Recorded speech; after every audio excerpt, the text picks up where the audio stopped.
نحمده ونصلي علی رسولہ الکریم اما بعد فاعوذ باللہ من الشیطان الرجیم بسم اللہ الرحمن الرحیم یا ایھا النبی انا احللنا لک ازواجک اللاتی آتیت اجورہن وما ملکت یمینک مما آفاء اللہ علیک صدق اللہ العظیم رب اشرح لی صدری ویسر لی امری واحلل عقدۃ من لسانی یفقہوا قولی 2 دسمبر غلامی اور غلام بنانے، استبداد کرنے، ناروا سلوک کرنے،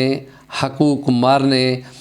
اور اظہار ہمدردی کا عالمی دن کے طور پہ منایا جا رہا ہے۔ اور یہ دن کشمیریوں کے حق میں بہتر ہے، فلسطینیوں کے حق میں بہتر ہے، قبرص کے لوگوں کے حق میں بہتر ہے، اور جہاں پر مذہبی تشدد کے ذریعے سے انسانوں کو امتیازی سلوک کا نشانہ بنایا جاتا ہے وہ ان کے حق میں بہتر ہے۔ خواتین کے حق میں بہتر ہے کہ ان کا استحصال ہوتا ہے اور ان کو جہاں غربت ہے وہاں ان کی جنسی آزادی سلب کی جاتی ہے۔ جبری شادیوں کے خلاف یہ دن اظہار ہمدردی کا ہے۔ ہمارے سرداری علاقوں میں، قبائلی علاقوں میں جہاں پر غریب غربا کو باقاعدہ پابند سلاست کر کے ان کو غلام بنا کر، ان کے بچوں کو قیدیوں کی طرح غلام بنا کر رکھا جاتا ہے، یہ ان سے ہمدردی کا دن ہے۔ اسلام کے نقطہ نظر میں باقاعدہ امتیازی سلوک اور ان کو جبر کرنا اور ان کو تشدد کا نشانہ بنانا، ان کو غلام بنانا، اس کی باقاعدہ تعلیمات موجود ہیں کہ نبی پاک نے آخری خطبہ حجۃ الوداع میں باقاعدہ اعلان کیا تھا کہ کسی عربی کو، کسی اجمی پہ کوئی فوقیت نہیں، کسی گورے کو، کسی کالے پر یا کسی سرخ کو، کسی اور دوسرے پر کوئی امتیازی سلوک نہیں۔ اور لا فخر لعربی علی اجمی ولا لعجمی علی عربی ولا لاسود علی احمر ولا لاحمر علی اسود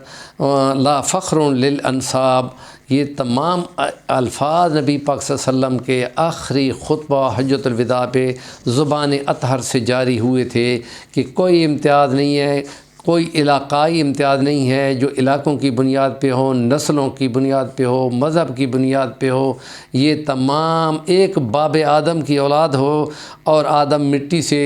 بنا تھا، لہٰذا کوئی نسب پہ فخر نہ کرے۔ مسلمانوں میں جو کچھ قوم کے اعتبار سے، قبائل یا کاسٹ کے اعتبار سے، نسل کے اعتبار سے امتیازی سلوک کیا جاتا ہے، احادیث کی روح سے اس کا اظہار کرنا بھی اپنے دین کو موڑ دینے کے برابر ہے، جس کے لیے ہم کہتے ہیں کہ کچھ بھی نہیں بچے گا اگر کوئی کسی کو ایسے الفاظ بولے گا۔ بلکہ اسلام کی تعلیمات میں تو یہ ہے کہ وہ اگر کوئی ایسا ہو تو وہ باقاعدہ امام بھی بن سکتا ہے اور مفتی بھی بن سکتا ہے اور اعلیٰ منصب پر بھی فائز ہو سکتا ہے۔ تو اسلام کی تعلیمات میں یہ تاریخ میں موجود ہے کہ حضرت فاروق اعظم نے گورنر مصر کو باقاعدہ بلوایا اور اس کے بیٹے کی شکایت پر باقاعدہ دونوں کو بلوایا کہ راستے میں آرام کیے بغیر فوری طور پہ پہنچو۔ اور جب وہ پہنچے تو وہ وہی فاتح مصر تھا، عمرو بن العاص اس کا بیٹا تھا، جس نے کسی گھڑ دوڑ کی کھیل میں کسی شہری کو، مصر کے کسی شہری کو کوڑے مارے تھے کہ کیوں تمہارا گھوڑا یا تمہارا اونٹ میرے سواری مقابلے میں آگے نکل گیا ہے، ہم بڑے لوگ ہیں۔ تو فاروق اعظم کے پاس جب پہنچے تو انہوں نے کہا ہاں بھائی تم نے کیوں مارا؟ تو اس نے کہا ہم سردار لوگ تھے اور یہ شہری تھا۔ تو انہوں نے کہا تم نے مان تو لیا ہے؟ تو انہوں نے کہا چابک اٹھاؤ اور ایسے ہی مارو، اور یہ کہا کہ مارو اور ساتھ ہی کہو کہ تم تو بڑے لوگ تھے، اور پھر پورا بدلہ لیا اور وہ تاریخی الفاظ بولے جن کو سونے کے پانی سے لکھا جائے تب بھی اس کی قیمت زیادہ رہے گی۔ اور وہ الفاظ یہ تھے کہ متى استعبدتم الناس فقد ولدتهم امہاتهم احرارا، ماؤں نے تو آزاد جنا تھا، تم نے کب سے غلام بنا لیا؟ تو یہ جبر اور استبداد اور یہ کسی بڑے ملک کا کسی چھوٹے غریب ملک پر استبداد چڑھائی کرنا اور ان پر ان کی حقوق سلب کرنا اور ان کو ناروا پابندیوں کا شکار کرنا، یہ سب غلامی ہے۔ اور یہ اقوام متحدہ کا یہ 2 دسمبر کا دن یہ اس کے خلاف باقاعدہ ایک کمپین ہے اور مظلوموں کے لیے یہ اظہار ہمدردی ہے اور اقوام متحدہ کو ان تمام ظلم جبر کرنے والے بڑے ملکوں کے خلاف باقاعدہ ایکشن لینا چاہیے، اور جو ریلیف ہے وہ ان ملکوں کے ان شہریوں کو ضرور ملنا چاہیے، اور کشمیر کے مسلمانوں کو